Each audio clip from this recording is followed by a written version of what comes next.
Namaskaram, everyone. My name is Kesha Muralidharan, and I'd like to welcome everyone to the Race for Relief in-house concert series. Today is day 28, and this is the second event of the day.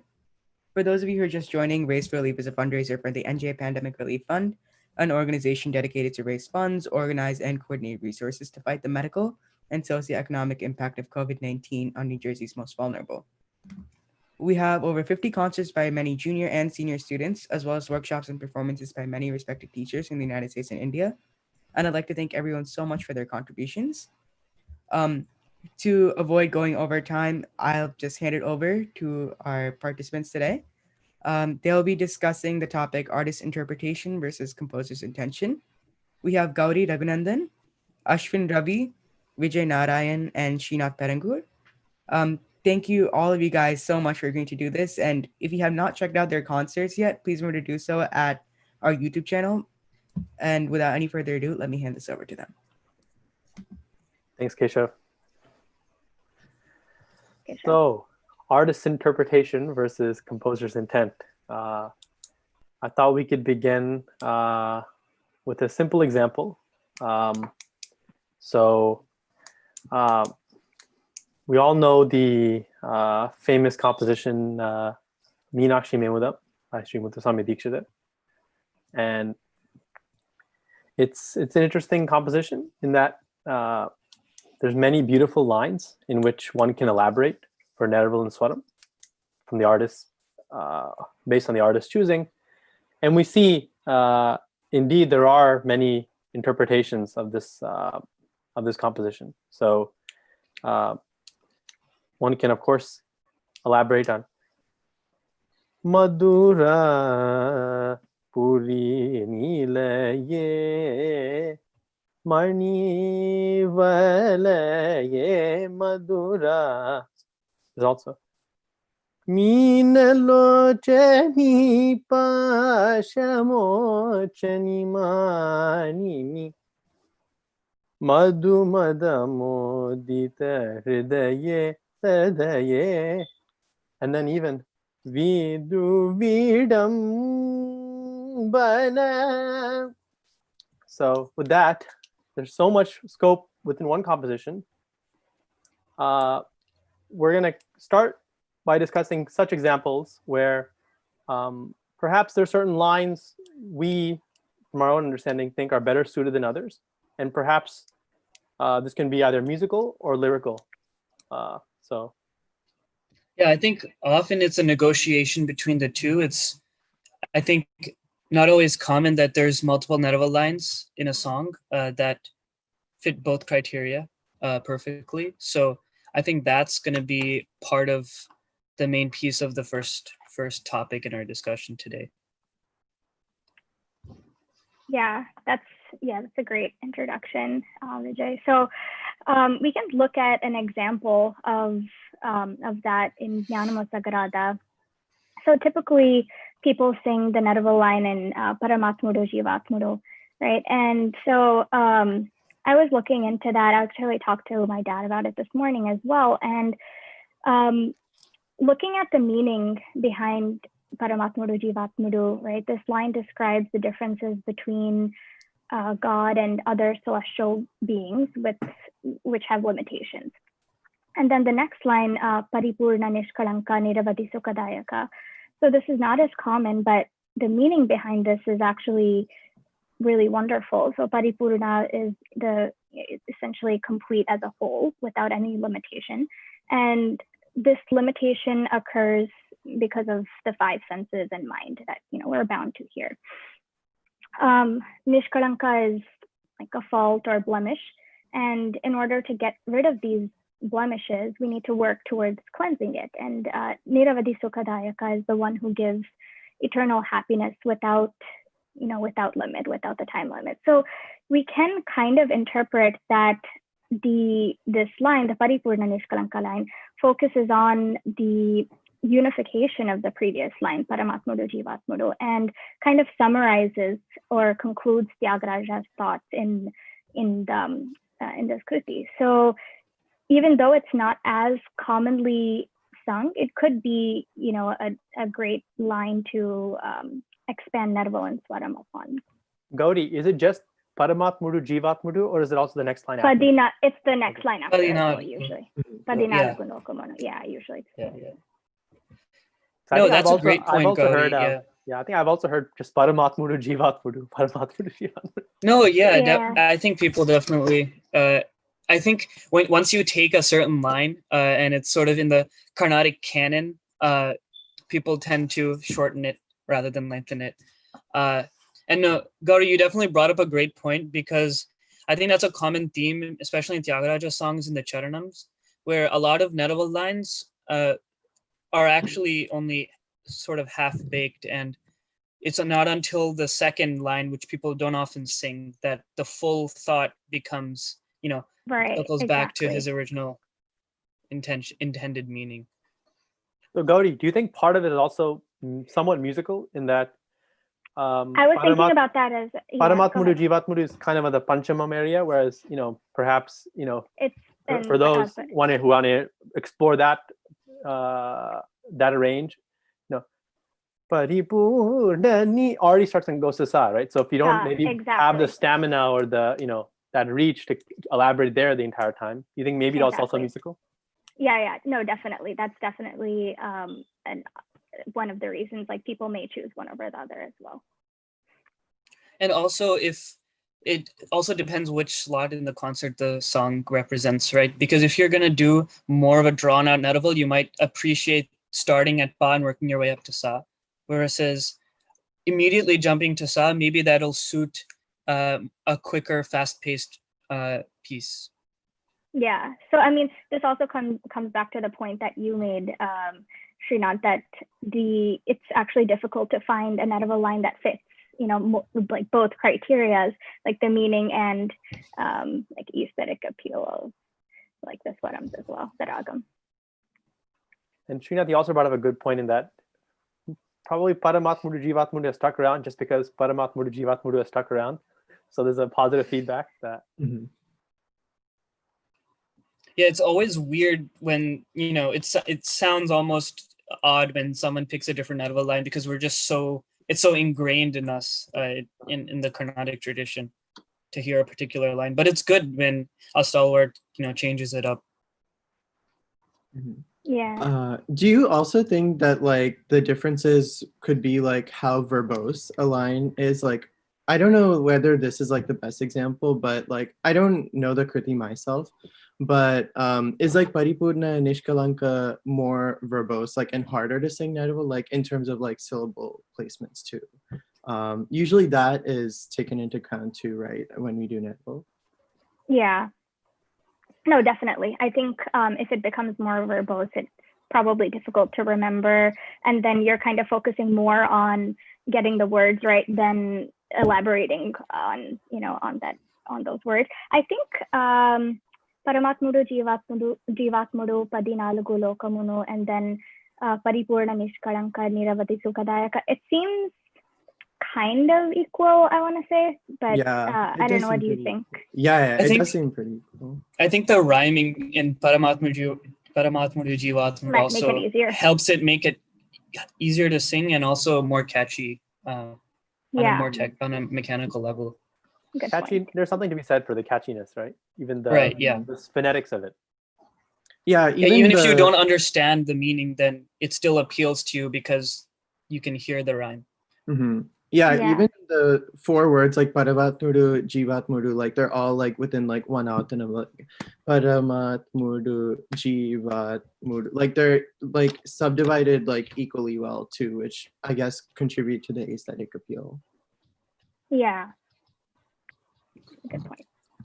So Srinath, I'm sure you have more examples of Neraval lines as such. Yeah, no, we were discussing, we were just mentioning the Pakala Nilabadi. Well, I don't know. I guess MS sang in the first line of the Charanam. But for that song, I think it's less of the lyrical meaning that people normally I don't think it's as much of a negotiation between the lyrical meaning, because the Neraval lines are so close to each other in proximity. The first line of the Charanam and then immediately Manasuna. But one thing is that people often don't sing the full line from Manasuna. So, manasuna talachi mai, right? You can't, if you cut off at the mai, then it's not the complete word. Mai marachi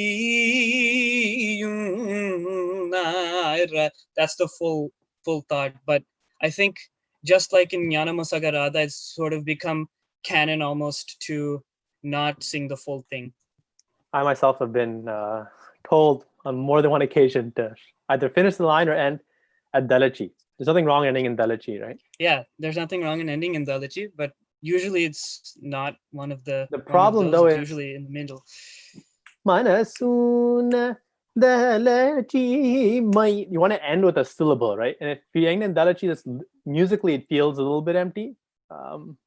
So you have, but to sing Mai Marachi it extends it. It's also on the beat, right? So Exactly. like typically you are used to ending the Naraval line like halfway through the talam on a beat, or like in some way to make it end on a beat. So like it's convenient, even though it's grammatically incorrect. I think from a layout point of view, that dum dum that dim that dum. You want to end it up, Exactly. Yeah.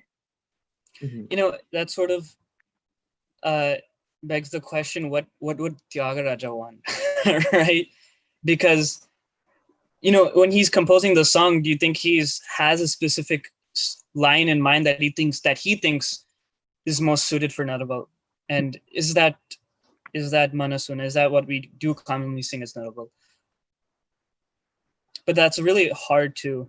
I honestly to feel. Infer. I mean, in that sense, if there wouldn't be more than one Sangati for a line if it wasn't meant to be elaborated, right? Right. So the whole point of a kirtanam, the whole point of a kirtanam, there's more Sangatis, meaning you keep repeating the line, right? The structure of a kirtanam itself is kind of a Naraval in that sense, because you improvise it's not improvised, but you embellish the composer same line is improvising. Exactly. A composer is improvising. So in that sense, as long as there's more than one Sangati, I would think that the composer intended for there to, of course, we don't know what the composer's Sangatis are, unfortunately. They say Vatapi Ganapatim in the Sampradaya Pradarshani has like one Sangati, and then now we sing 10 Sangatis for Vatap. So we don't really know, to be honest. It's hard to tell which Sangatis have been derived from a particular Padantaram after the fact, and which ones were composed by the original composer.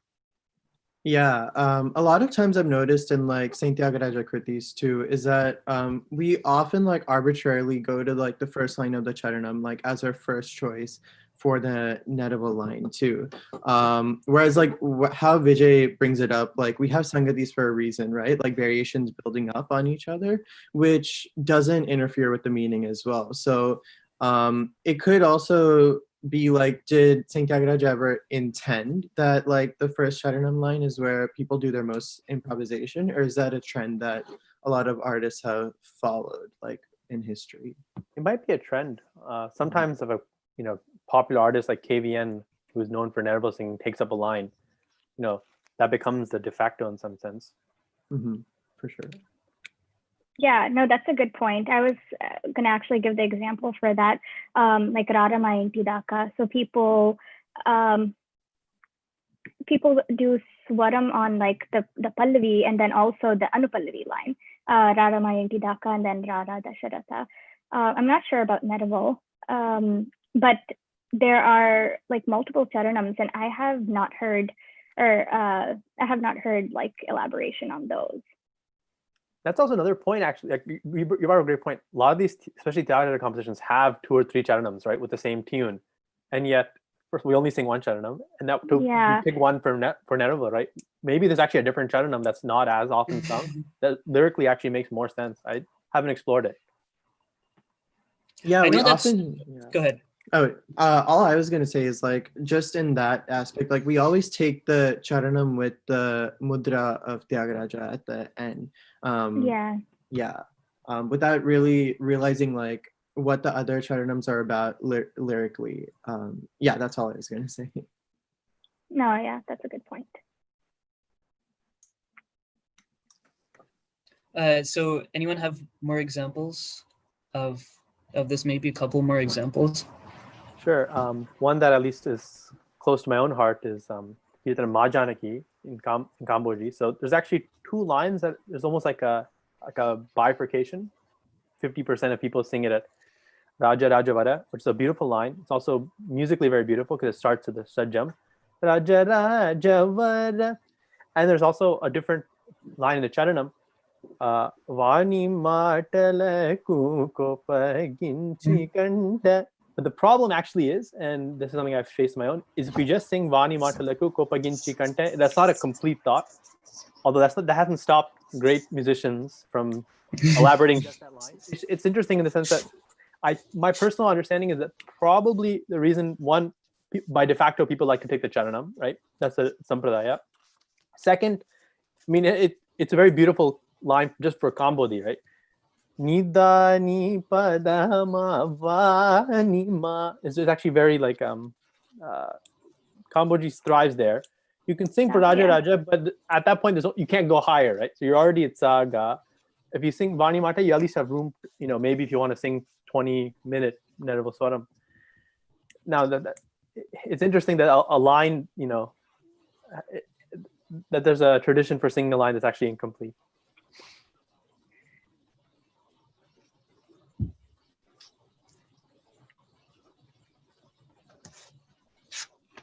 Anyone else have any thoughts on this? Why don't you tell us about Yenduku Pedala? Yenduku Pedala? Oh, that's a good one, right? I guess there's only really one line where people sing Naraval and Swaram. That the first line of the Charanam, as Ashvin was saying. But Veda Shastra Tattvarthamulu Telisi is the lyrics. But I mean, even that is not a complete thought, but that's okay. Sometimes it might be okay to, as you were saying, Vijay, to sort of cut off a thought. Sometimes musically there's not really a better alternative. But anyway, Veda Shastra Tattva. So I was talking to my grandma yesterday about this, but you cannot end Veda Shastra Tattva actually. That's not, it's not a full word. The Tattva, I think you have to sing, there's a suffix that you have to add if you're going to sing that. But of course that's not what Tyagaraja composed, right? So it gets hard when you sort of want to do a certain Naraval line and you want to be lyrically correct. It's hard based on the lyrics that are already written. That's a nice example. And that the Leia is, the tam, that deem, that deem, that tam doesn't end on, it ends on tattva. Right. So that's the natural, like, from a Leia point of view, that's a natural ending point. From a lyrical point of view, it's not. And it's actually. And the problem is the full line takes the full avartanam, so it's very hard to repeatedly sing that. Actually, can you sing Veda Shastra Tattvarthamulu? Do you need to sing Telusia? Is that by itself? Tattvarthamulu is fine. So Telisi just means knowing. Veda Shastra Tattvarthamulu is a noun. Okay. It's just a noun. So you can sing that. I think it's very hard to always sing a complete sentence in a Naraval line. So I think that's fine. Yeah. Yeah, I guess like another example that I can just think of like the top of my head is in Nadachi, right? The Anupallavi line is Pudami Sutta Saha Yude Chelange. But how it comes in the talam is Pudami Sutta Saha Yude Chelange. So a lot of people like are left in this like awkward position of like how do you finish it? Like just say Sahayu, like, but you have to finish it as like Sahayude, like, which a lot of people don't realize too. Like I just thought of that example like while we were talking about like Veda Shastra Tattvatam too. Just an interesting case. So sort of bottom line is it's hard to negotiate the lyrical versus melodic content of any given Naraval line. So there's always options, basically. Yeah, that's something to explore further. What did your thoughts, like, it's okay because others have done it, therefore, we can, like, where do you fall on that? I mean, I think definitely not like tattva and like ending there just because it's convenient. I mean, I do understand it is convenient, but like we should maybe explore, like we were discussing, other lines in other charanams maybe, and see if there's an alternative there.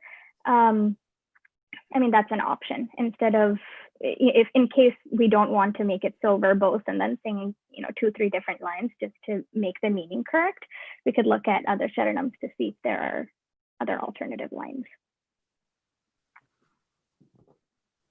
Srinath, do you know Kaligi Unte by chance? One of my favorite songs, yeah. I've heard Bhagavata Saru, like it's actually, you need to sing Bhagavat. Is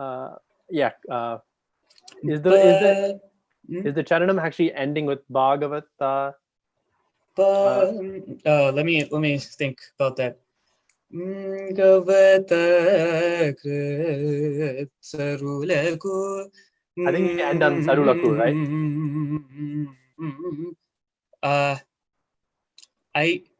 I don't know.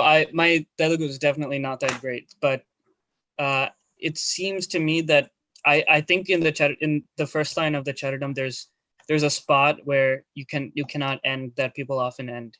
That's what I think as well. Yeah.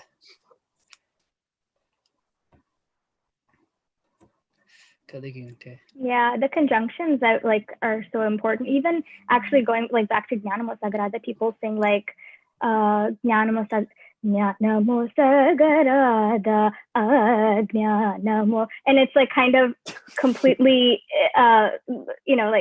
changes the meaning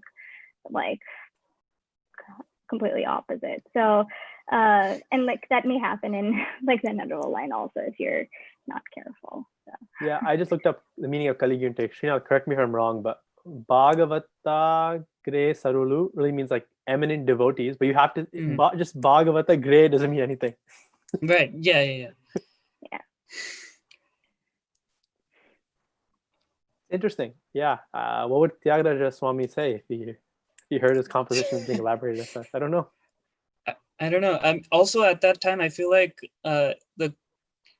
at least in certain parts of India, the audience was probably much more familiar with the type of language that was used in the songs, because literarily there's been a giant shift in the language from Sanskrit to vernacular languages like Kannada and Telugu. So it was, even though it seems very formal to us back then, it was much less so. So I think that it's to an extent harder for us to tell because we're not as versed in the languages anymore. Yeah, that's definitely a fair point too. Especially I guess today in our modern day age, Chennai is where a lot of events Carnatic events happen, and where so many musicians are based for years, right? And as that increases, the people who are also fluent in Telugu and can tell goes down, right? So at the same time, we're not as sure of the composer's intent as we would have been 100 years ago too, which is very interesting to me as well. Yeah, it's great that we have a lot of online resources now, which is really nice, but at the same time, you may not get sort of the full scope or a deep understanding of the meaning if you don't know. I mean, I don't know if any of us know Telugu to the extent that even if you speak today's Telugu, it's not the same, But yeah. So yeah, why don't we move on to the next topic that we had planned? Yeah, we'll shift gears. Sure. Yeah, sounds good. Yeah, Gowri, you want to start? Maybe we've been talking about Naraval. Do you want to touch on lines for Swaram as well? Yeah, definitely. So lines for Swaram, I mean, we can look at kind of what is appealing based on talam fit. So an example I can give is Kadai Kanvai Tennai in Begada Ragam. So there are a couple different spots where people do swarams here, right? So it's you can do it on Kadai Kanvai, which is 3 matras after the samam. or like Gowri Raja Rajeshwari, 5 matras after the For swaram, those who or- haven't heard the or composition, do you mind just demonstrating a little bit? Yeah. So it starts 3 matras. கடைகள் வைத்தன்னையாளம்மா கடைகள் வைத்தன்னையாளம்மா. Right, so that's three matras after, and then Gowri Raja Rajeshwari is another line within the same like pallavi, but that people sing swarams on. It's 5 matras after this. So that's Gauri Raja Rajeshwari Karuna Kari Shiva Shankari Kadai Vaitane Alamma Gauri Raja Rajeshwari Karuna Kari Shiva Shankari Kadai. Right? So it's like pretty interesting. Both places are you can use either of those lines, and it kind of gives the opportunity for the artist to show their grasp of layam. That's one thing, and they're both they both have nice meanings as well. And people often alternate even between them. I know when I've had to play it as an accompanist, I remember this one concert where the main artist just sort of kept alternating. I was like, it's hard to grasp melodically and lyrically. Good point. Actually, just thought of another example of that. In Sogusuga Mridanga Talamu, you can alternate on Sogusuga Mridanga Talamu. Like I've heard that people alternating there as well. They're all kind of merged into like one sentence, which each have their own meanings. So it works out great for that. Yeah. I think Gauri Raja Rajeshwari is especially unique because it's also like one of the few Yedipas which is 5 after, which we don't see with like that common. Like it's usually 3 after or 2 after, sometimes 4 after, but like Gauri Raja Rajeshwari is one of those like lines where like we never see usually 5 after in a lot of songs, and I think over time that has popularized as a example of that. It's just asking for it to be a sort of it's begging for it. Yeah. Yes, it's other interesting. Certain like the one that comes to my mind is Siddhi Vinayakam in Shanmugapriya, where there's clearly the pallavi is quite straightforward. Siddhi Vinayakam Anisham, and you can do Rigama Siddhi Vinayakam, but at some point that started becoming quite hackneyed, and now it's almost become the default to not sing it for the pallavi, but to sing it for one matra before. Prasidha Gananayakam Vishishtarthadayakam Varamsi. Right? So it's an example where there's also an Edipa that's almost asking for it to be elaborated with swaram, in the sense that there's clearly a simpler one, but when we have such a rich, at least layam wise, lyrical wise, everything, Edipa already in the pallavi, that's kind of become the default at this point. Yeah. Also, like for that same example, the Siddhi Vinayakam, the Prasiddha Gananayaka it's the second, even though it's in the pallavi, it's like double speed. So instead of, it could kind of get boring to sing at like the lower speed of Siddhi Vinayakam, right? So like that keeps it interesting. Yeah, I think the last part of like, or generally like a lot of Dikshitar Kritis have like a small like Madhyama Kalam part in the pallavi too. And that gives a lot of scope for swaram. I guess like, I don't know if this is like as common, but in Sri Mahaganapati Rava in Golai, the part Matanga Mukashi Maha. Yeah, I've heard that. That's also like, it's not as common, but like over time we could see like that last part of like Dikshitar Kritis like be used more as a swaram yadipa. Or the Madhyama Kalam in the Charanam or something. Charanam, Dikshitar does that a lot too. Yeah. Good. Yeah, interesting. There's a line in Sri Saraswati Namostude. Sri Saraswati, right? Daraha Sayutamukam Buruge Adbhuta Charana Buruge. Forgot about that one. I mean, it's something where it's almost rather than go for the simple sort of tried and tested, I think this has now become the default. where Yeah, definitely. unlike in theater compositions where there's sort of a line, the structures in such a way that there's sort of a line like in the Charanam or something that's, the Anupallavi and Charanam are sort of similar lines. Dikshiter has like a very different types of structure. So Yeah, that's also an interesting point, because if we're talking about composer's intent, so why the change in structure between two essentially contemporaries? But part of that could be not just their own the manifestation of their own bhakti or ideas, but also what they intended for performers potentially. Or it could also be that those kritis have morphed into that. Maybe the differences weren't so pronounced, but over time maybe they became more distinct. But I don't know, that's just speculation.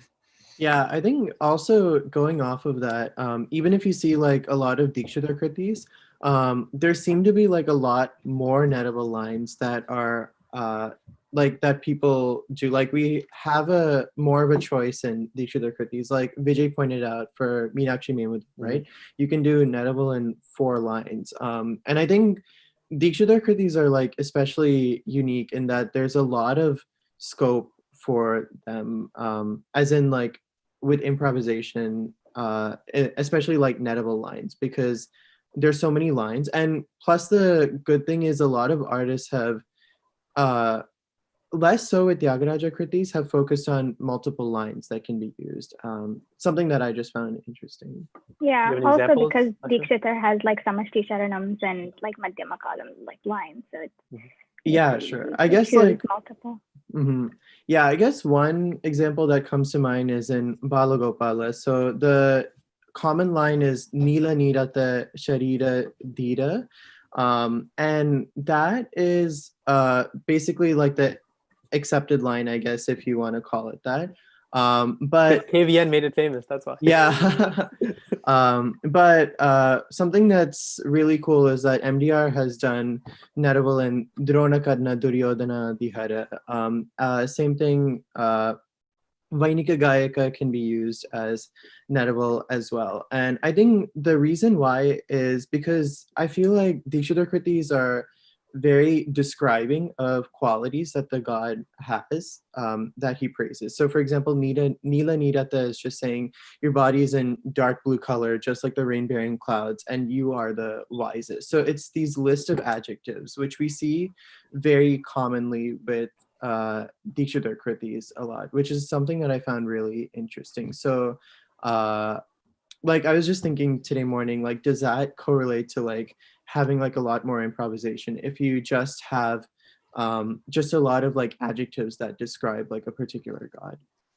Yeah, that's a great point, Ashwin. I was actually reading earlier that Tyagaraja was sort of known for his lyrics because they converted what a lot of Carnatic composers, I don't know if it was called Carnatic music at that time, but a lot of composers would compose in poetry, in verse rather than prose. And Tyagaraja sort of shifted that balance towards prose, more conversational.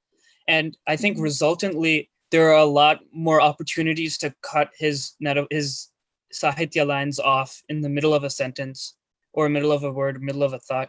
But whereas with Dikshita kritis, where there's more concrete nouns and stuff like that, it's easier to divide them, I think, more neatly. That's a great point. Yeah, Dikshiter has a lot of, I feel like, I wouldn't say creativity, but like almost ingenuity in how he structures lines and stuff. I mean, you can even look at how he kind of transitioning to our next topic, like how he uses mudras in certain places. That's very creative. So I don't know if Ashwin, do you want to talk about an example of that? Yeah, sure. So Dikshita has a lot of examples of raga mudras, which I found really interesting. And one that isn't talked about a lot is just the example of where the deity is literally praised by the actual ragam itself. So an example of this is take the kriti Naga Gandhari Raga Nute. So just in the title itself, it directly translates to the deity is praised by the ragam Naga Gandhari, which is a very interesting example. The same thing with another kriti in Naga Gandhari, Sarasi Janaba Sodari. In the Charanam, it uses Naga Gandhari Raganute as well, as far as I can remember. So I found it really interesting in a ragam, especially that has mainly only Dikshidhar compositions, that Dikshidhar uses this specific raga mudra. Yeah, and also to go off of that, other creative examples of Dikshita's raga mudras, he doesn't always even say the ragam as a word, but he combines the last syllable of one word or the last few syllables of one word into the next word too. And then if you read just those syllables, it's the ragam name. I haven't actually ever yeah, go ahead. Sorry, didn't. No, yeah, I'm finished. You can go. Okay. No, that I actually thought of for that example of Dikshita, just thought of an example. I remember when I was learning this Kriti Namaste Paradevate, so funny memory. I forgot the ragam, and I was like, what? It's because it's such a unique ragam, Devaranji. So I didn't remember the ragam, and then I was asking, my teacher's mother-in-law, like, what is this ragam? I forgot. And she was like, it's in the Charanam, Devaranjita Satchidananda Murti. So yeah, he does combine it, but it's ever since that I remembered, Dikshita sometimes puts the names of his ragams in his kriti. So look out for that. Mm-hmm. So cool. Yeah, I think it's also really cool how sometimes in some kritis, Dikshidhar also uses the ragam name to convey a story. So I remember, and I only thought about this today, but an example like Saundara Rajam, right? So in the Pallavi itself, it goes Gaja Brindavana Saranga Bharata. And it basically describes the story of Gajendra Moksham, like one who saved the elephant Gajendra in the forest, which is Brindavana. So he uses the Brindavana Saranga ragam name to convey a story, which I found really fascinating. Wow, that's nice. Yeah, that's awesome. Yeah, that's a great example of sort of the composer's intention to create lyrical beauty and meld that with the melodic aspect. Yeah, you don't often see. One of my favorite examples is also Sri Saraswati Namostute. I'm sure you all know, but Samsara, going back to it. Samsara Bhityapahe, right? Samsara Bhityapahe.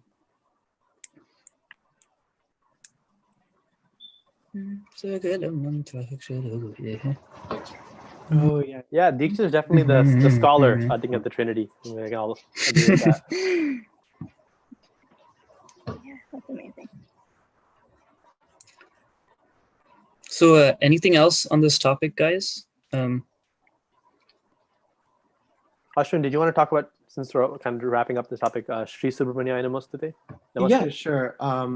That's more of I think difference in Netava line, but also exemplifies the beauty in Dikshidhar's lyrical style. So the usual accepted line is Vastavadi Sakaladeva Vanditaya Varenyaya. And again, it's a bunch of adjectives that describe Sri Subramanya.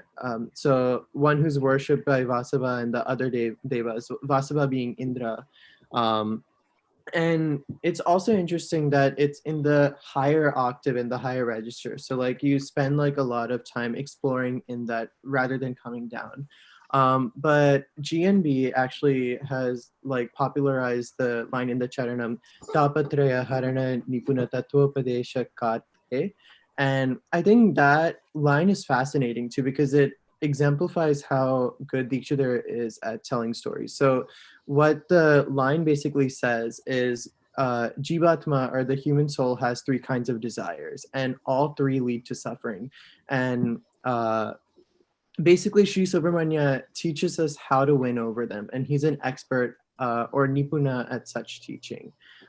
So it's that idea of creating a line and telling a story within it. And I think that's also very fascinating and Netable to see how you tell a story with that own line, doing improvisation on that specific line. So that was just a very interesting example to me. Yeah, I can't help. First of all, it's a great line also because of the Swaraksharam, right? Mm-hmm. Yeah. I can't help but feel some of this, a little part of this has to do with the fact that GMB probably decided to do that at a time when every other musician, like great musician, was singing Nerval and Swaram Pravasavadi. So it's like, why not do something a little bit different, right? Yeah, that's also a very interesting point. Yeah, and another thing. oh, go ahead, Gowri. No, I was just gonna say, like with Naraval singing in general, we're kind of, I mean, that choosing the Naraval line is so important because we're also meditating upon that through music, right? So like that energy that I believe like that the energy that we're putting out there, you know, for the audience and then also for ourselves should be based on a good meaning with you know, good like aesthetic appeal, like musically. Go ahead, Srinaath, sorry. No, mine sort of pertains to the next topic. So Yeah. Are we ready to move on, you think? Mm-hmm. Yeah, Okay. definitely. No, so one thing that I find very interesting is I don't know as much about tracing melodic changes, but I've been sort of trying to learn more about language changes and the shift from, specifically, I'm interested in comparing Purandardasa with Tyagaraja, sort of as a way to trace ragam changes, but also how we refer to ragams and how the lyrics of a song sort of reflect the composer's intent at the time of writing. So does anyone have any preliminary thoughts on that? Gowri, you might be the expert on Purandarasa's compositions. No, not at all. But I mean, go ahead and like, you know, give examples or any examples that you have, and then we can definitely discuss. No, so I think more as an overarching theme, obviously Purandardasa wrote in Kannada, whereas Tyagaraja wrote in Telugu. But since we were just talking about Dikshitar, whose compositions are largely in Sanskrit, Yeah. I think it's very interesting that Purandardasa was one of the first composers to switch from Sanskrit to a vernacular language, and that had a huge influence on the audience of his songs, because now he could appeal to not just higher classes who had Sanskrit education, but also lower classes, because everyone could understand the Kannada.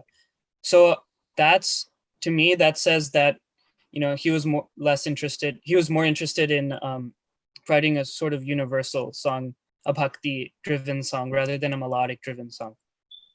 Yeah, and part of that is also agree. Yeah. Sorry, part of that is also reflected in the fact that we don't really have his original melodies for his songs, but just the lyrics. Yeah, I completely agree. I think there are multiple examples of him trying to, you know, reach Carnatic music to more laymen, and one of them is also just the buildup of the actual like Carnatic system of teaching, all built like by Purandaradasa. So just to make it easier and a more approachable form of art. Yeah, I also think that it's fascinating because Purandaradasa is one of the oldest composers out there in Carnatic music today. So that could also trace back like a shift in melodic changes as well, because his compositions haven't been sung for so long, right? And how these compositions are passed on, like they definitely didn't have like notations back in the day or anything. Like it's all passed down via hearsay. So like a lot of stuff like changes throughout that time. So I'm wondering, like, does like melodic changes reflect that as well? Because we see a lot more in Purandaradasa kritis versus a lot of these more recent composers as well. Ashvin, probably a lot of that is because Tyagaraja, Dikshitar, and Shyama Shastri had like well-defined Shishya Paramparas. I don't know, correct me if I'm wrong, I don't know how much we know about Purandarasa's. Like we know very little about Purandardasa. Yeah, and a lot of it is basically just what Vijay Dasa said a couple centuries later, which, you know, it's sort of a mystery how he knows anything about Purandardasa because there's no traceable lineage. But yeah, no, Ashwin, that's a great point, because also since a lot of the songs have been tuned more recently, I think we start to see less of the melodic and lyrical, you know, juxtaposition that you see in Dikshitar Kritis, for example. Like there's no Swaraksharam, for example. there's somewhat of a disjoint in some compositions between the melody and the lyrics. Yeah, for sure. I guess you could like maybe say it's like similar to like a lot of old like Tamil songs, like for example like Tirpugars, right?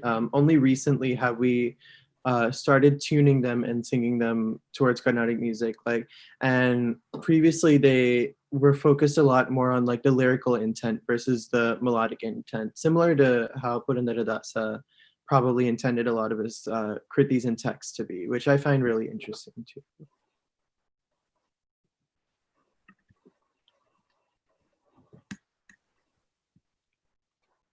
So does anyone, Vijay, maybe you can give an example of a Purandaradasa Kriti like that? Yeah, Or? well, it's not the most stark example, but there's a composition of Purandaradasa, Hari Narayana and Kedaram, that to my knowledge is really two types of tunes even. So one that I learned is starts sa Hari Narayana, Hari Narayana, starts like that. But I know like there's a different type, like Hari Narayana starts there instead of Hari Narayana. So I just think that's still the same ragam. Maybe someone else has an example where a popular composition which is sung in two totally different ragams. I've actually heard it Hari Narayana. So I've heard it a third way. So this definitely. Yeah. And it's like not a subtle difference. Like it completely changes the feel of the Pallavi. Yeah. No, yeah. So I was doing some research and I came across Gajavadana Bedue, which I've only ever heard in Hamsadwani, but apparently there's versions in Dhanyasi and Gaurla as well, which is kind of blows my mind because those are, how can you possibly have I don't know. This is just what comes to mind, but it's hard for me to imagine, three different melodies and three very distinct ragams that all suit the composer's, the lyrics. See, I wonder whether, okay, the fact that it's in the popular tune is in Hamsadwani, is part of that because the traditional concert format where we often want to start with a Ganesha Kirtanam, and Hamsadwani is a very common in starting Hamsadwani, ragam. probably. Yeah. Like, maybe the original composition is in Hamsadwani, I don't know, but part of me feels like that's it now it's being fit into a traditional mold that was already kind of there. So I wouldn't be surprised if the original tune was not in Hamsadwani and something else, but it kind of became that to fit the concert tradition. No, that's a good interpretation. Yeah, it could be, definitely. People do start with Ganapati, and then it's also typical for it to be like Ganapati and Hamsadwani. So, Yeah. That's an interesting concept, though. Also, the fact that there's a ragam and deity associated with the start of the concert.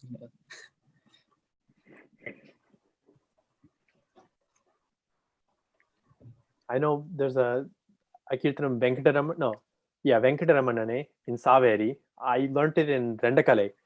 Venkataramanane baro sesha chalavasanane. I know there's a Venkataramanane bar. Some people also sing Rendakale. Those are very clear differences. Yeah, right. Yeah, we don't see that as much with Kritis of the Trinity. Yeah. I guess one example that comes to mind, not Purandaradasa Kriti, but Vijay Vithaladasa, like a composer from that era as well.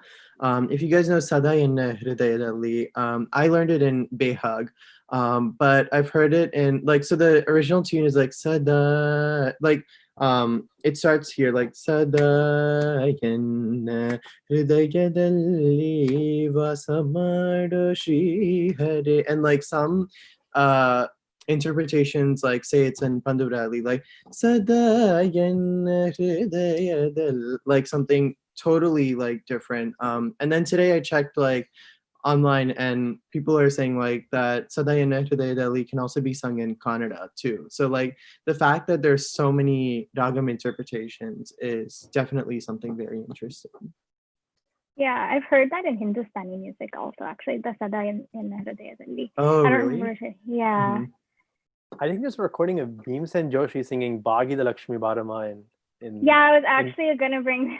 Yeah, so the Bhagya the Lakshmi Varama. So in Carnatic music, we like usually sing it in Madhyamavati, right? And in like Hindustani music, they sing it pretty differently, like Saubhagyada Lakshmi Varam, right? In like Pantuvarali, Kamavardhini, their Purya Dinashri, like equivalent in Hindustani. So it's interesting.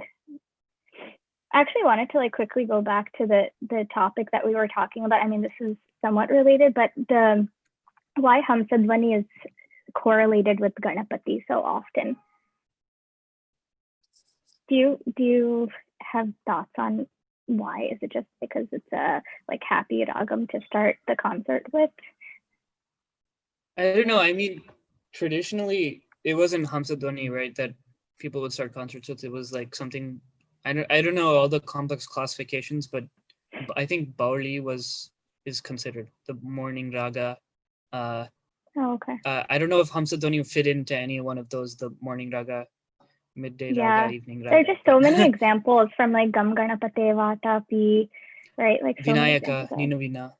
Yeah. Yeah, you could also argue that like Hamsadwani like being like a starting ragam like has been like a recent trend too, because a lot of the compositions like Vinayaka by GNB or like Gam Ganapate by Harikeshna Mutaya Bhagavatar, they're all like a lot more recent composers versus like Saint Tyagaraja and Dikshidhar. So like for example, like Saint Tyagaraja has like Raghunandan too, which is not on It's not a Ganapati, Ganapati, right? or like Sri Raghukula too as well. Like so it could also be that like it's been a recent trend, and Gajavardhana Beduve like has like popularized in this era, like where a lot of like Papanasam Shivan Kritis like Muladhara Murti or Gam Ganapate, and that's when this Padandaram has been set to tune, which is very interesting. Probably because of the Kacheri format, we want to start with our Ganapati composition for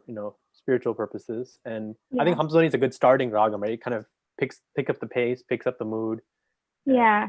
You can sing swarams in it, but it's not an elaborate raga. You can't really elaborate too much in it. So I think because like it's a great point, Ashwin. A lot of these compositions like our Mutya Bhagavatar, GNB, like Meena Kupaya, recent, probably during the time when Kacheris were starting to be, the Kacheri format was taking place. Yeah, maybe like in another example, like if you guys know like Jaya Jaya Jaya Janaki in Nate, right? Yeah. It's in Nate today, right? But who knows what Purandara Dasa's original intent could have been too. I've only heard the Nate version actually. Yeah, it could be like originally Nate as well too, like. Yeah, but yeah, right. You're right, Ashwin. It's hard to know what Purandara Dasa sang it in originally. Yeah, because there's no documentation of his melodies. You don't have recordings, Srinath, on YouTube?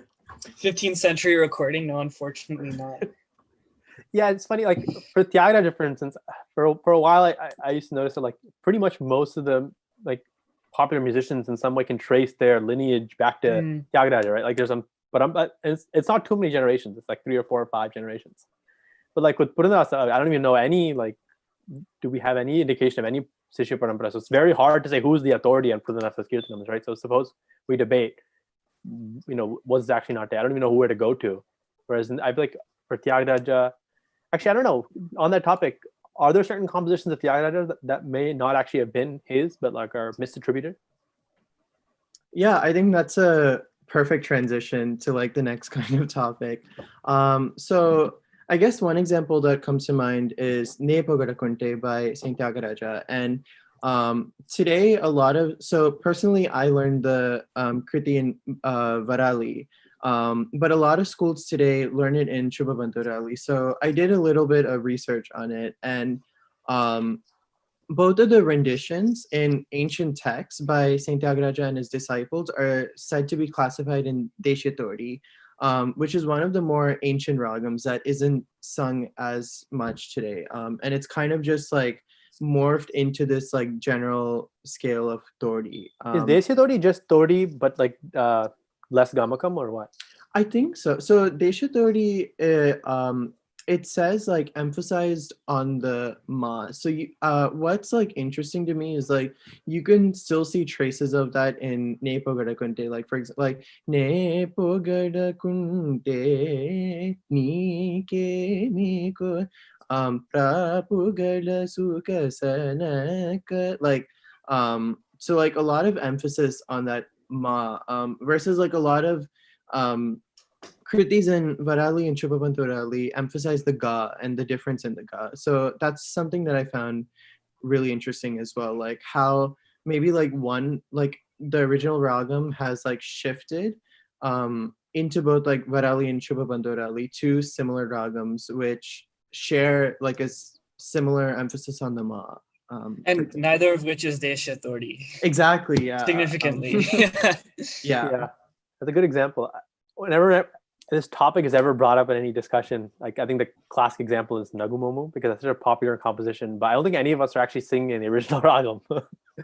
Apparently the original ragam has a Shuddha Devatam, but I think the popular form that's been established now, I think first by Musi Subramanya, and then is Abheri, which is I think just basically a beam plus. Yeah. So I played Alapana for Abheri for a competition once, and the judge asked me, what ragam did you just play? I said beam plus, and he was like, no, that's actually Karnataka Deva Gandhari. And I was like, okay, I did not know there was a difference. And then I started digging a little more, and apparently Karnataka Deva Gandhari, Abheri, and beam plus all are technically distinct, but we sort of often morph them into one ragam. Is Bajare Manasa in beam plus? According to me, yes. Then that means it's a beam plus, because that's how I learned it. So it's in. So for me, it's in beam plus. If you call that beam plus, then it's like, what do you call this? It's the same thing. So I technically played an alapana in a different ragam than the one the Kriti is in. But yeah, I don't know. Yeah, I find that interesting that this could happen. Like for Purandara Sankirtanams, maybe it's not so surprising that there could be different ragams for the same composition lyrics. But for Tyagaraja, it seems very interesting that these could have diverged, given that there's such a, I guess, direct Sishya line, right? Yeah, much more recent, right? Much more recent. Yeah, Gowri, do you have any thoughts on this? Or another example, or so not to put you on the spot. No, it's okay. Not necessarily on this, but I was actually thinking about and wanted your input on so like back to the mudras really quick, and then we can conclude. But there's a Kriti Sri Gananatham in Kanakangi, which uses both Guru Guha and Tyagaraja in the I don't know if anybody knows this like Kriti, but I just found it interesting. Like maybe I'll look into it further. But it uses both, and it could be that maybe somebody later in the like lineage inserted like one or the other, but it's still technically a Tyagaraja composition. So it's in Telugu or Sanskrit? Telugu, I think Telugu. Yeah, it's in Telugu. Sri Gananatham Bhajamyaham. And then in the Anupallavi, it's Sri Guru Guhagrajam. But then in the Charanam, Tyagaraja Bhushanam. So I just found it interesting that like I wanted to ask if anybody knew this Kriti or like had thoughts on it. So one sort of similar example is, I think, Natajana Paripala. And I think people, to some extent, people still debate the identity of the composer today. But to my knowledge, based on sort of the grammatical analysis that people have done, they say that it's actually not Tyagaraja, and the mudra was sort of falsely inserted, either as an homage, but likely as sort of a way to pass on the Kriti as a Tyagaraja composition. So yeah, yeah, just going off of that, like I think there's one word in the charanam, like it goes Ata de Tyagarajanuta, and like Atade Tyagaraja. yeah, Yeah. like from my understanding, like Atade like is a Telugu word used more in third person, which like contradicts like Saint Tyagaraja's like usage of like style, like where a lot of his most of his kritis are in second person, right? Like you Mhm. are the Lord, like that does this, like Right. yeah. So yeah, not only is it normally used as a third person, but it also shifts the tense. So it's sort of the wrong verb to use based on the previous line, from what I understand. So Mm. it's like the wrong tense, and it's also the wrong usage. So that's why people think it wasn't Tyagaraja. Could it have been one of Yeah. his like direct students or something, or I think they identified the proper composer. I don't remember his name, but he was 20th century actually. Oh, interesting. Yeah. Yeah. Yeah, that's interesting. I think we're all probably almost out of time, but does anyone have any other further thoughts on our last topic on Purandaradasa Kriti's tuned to different ragams? You had an interesting point, Srinath, I guess you haven't made yet, about the composition Nartana. Oh yes, Sakala Graha Bala Ninne. Mhm. So from what I understand, there's several people in who have studied Carnatic music that sort of object to not just this kriti in particular, but overall people who tune the kritis not completely understanding the point of the lyrics. I thought this was a decent example because people often do swaram even in the pallavi. And Atana is a very forceful ragam, very heavy, but likely Purandaradasa didn't intend for such a forceful for a ragam, because the meaning is comparing the Lord to the qualities of the 9 planets, I think. Yeah. And Yeah. right, and praising him in that way. It's not anything heroic, which is what I feel when it's sung in Artarna. So that's just one example, I think, of a trend. Yeah, so you basically the point is the popular version it's being sung Nartana you think doesn't suit the lyrics in some sense. Yeah, I think it obviously depends on how you sing it, but I think often how people sing it doesn't necessarily suit what maybe Purandaradasa intended.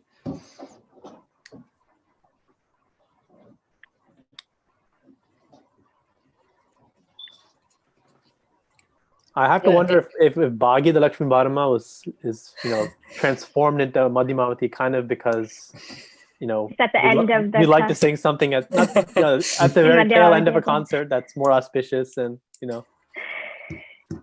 maybe the Hindustani musicians have the right version. I don't know.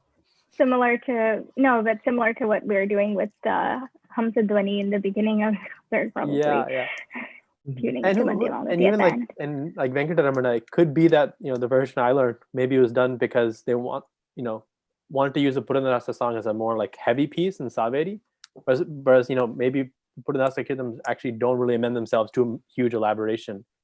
So you don't see many Rendakale Purandarasa Kirtans, right?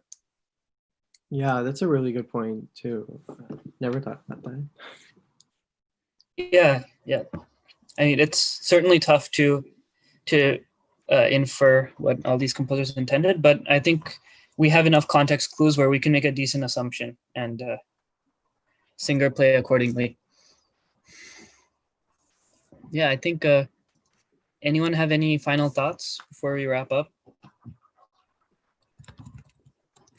No, I'm really glad that we got to discuss, and definitely has me pondering as well. So I'll go and research more on this. So I'm glad that Keshav gave us this opportunity. And if we ever thank you, Keshav. This was a great opportunity. Yeah, thank you for having us. It was to open my perspective a lot, I think. I definitely learned a lot.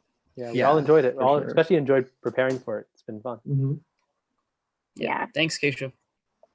Again, thank you all of you guys so much for agreeing to do this. Not only did you put up amazing performances for us earlier on in the series, but you also put in so much time preparing for this as well.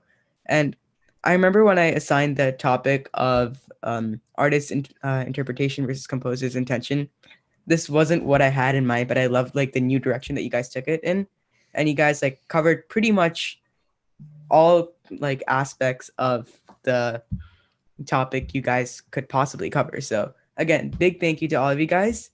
For those of you watching, thank you so much for staying with us. And as we head into this final week, please remember to donate and tune in every single day for all of our performances.